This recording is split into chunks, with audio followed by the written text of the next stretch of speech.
Hello, my name is Joy. In today's video, I'm gonna show you how to make vegan edible blood. I'm doing this video because in the last video I used food coloring, and food coloring can contain animal products depending on the brand. Also, if you have allergies or you simply want to use more organic products, this is a good recipe for you.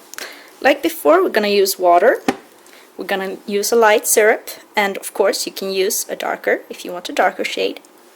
We're gonna use beets, gonna use blackberries. These are frozen, but you can of course use fresh ones as well. A little bit of turmeric for that yellow pigment, and some cocoa powder.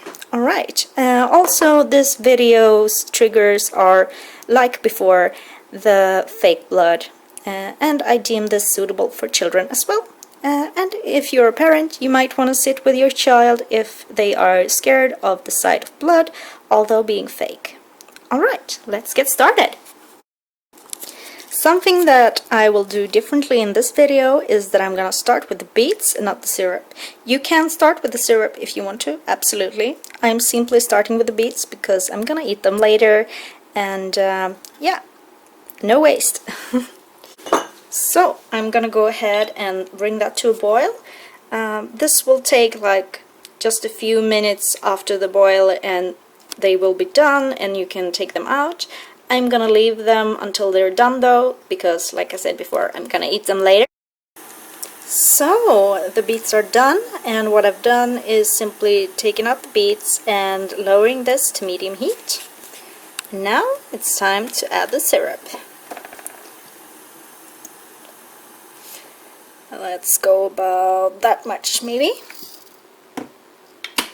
Like before, I'm not using precise measurements.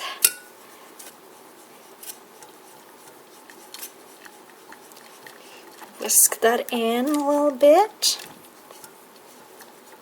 Alright, and we're gonna wait until that dissolves. And then we're gonna add some blackberries. As you can see, this is much lighter than before when we were using food coloring.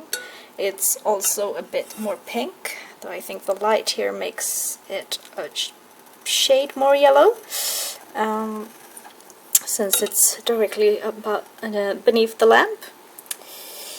Alright, I'm gonna go ahead and add my blackberries. So I've added the blackberries, and since they aren't thawed, they're frozen, it's gonna take a while for the heat to come up again. So we're gonna do a time job. Yeah! Oh, the water is heating up again, and I wish you could smell this because it smells amazing. The blackberries and the syrup. It smells like a lovely pie in here, and I think I'm gonna save the blackberries as well because I'm really craving them right now. Alright, so it's getting a darker color from the blackberries and a bit more of a blue pigment. Not as much as with the food coloring, but it's getting there. Alright, so I've taken out the blackberries and we're gonna see what the turmeric can do for us. Just a little bit, like so. Since this is less blue, we don't need as much yellow, so we're gonna be a little bit careful with that. And I think since there's been a lot of blackberries, they have a lot of seeds, it might be a great idea to strain this before bottling it up.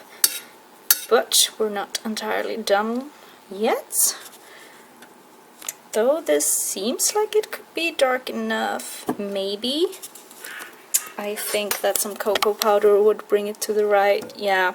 See, it's a bit too light when we look at the spoon. Yeah, some cocoa powder. I think this blood might be quite tasty actually. Let's try about there, alright? Again, this smells so good, especially with the cocoa powder. I'm gonna mix that in. Alright.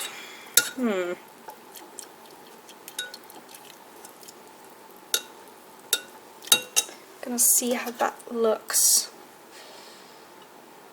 Made it a little thicker as well, I think.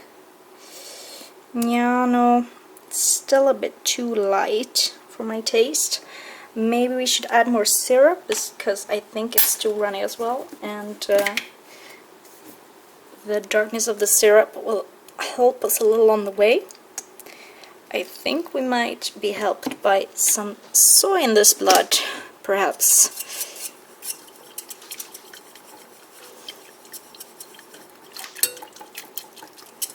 We're gonna see how that thickens and if it gets any better.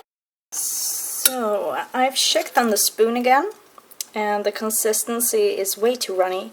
So what I think we need to do is bring the heat up again, so the syrup can dissolve better, and add more syrup.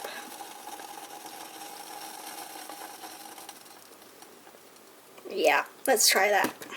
Oh, of course I need more syrup. I used more water, and I used about the same amount of syrup as in the last one. Maybe precise measurements would have helped me, but yeah, we need a lot more syrup. And I think that will help us a lot along the way. And time jump! Woo! Alright, so the syrup has dissolved. I think I'm gonna use a little soy after all, and see if that helps.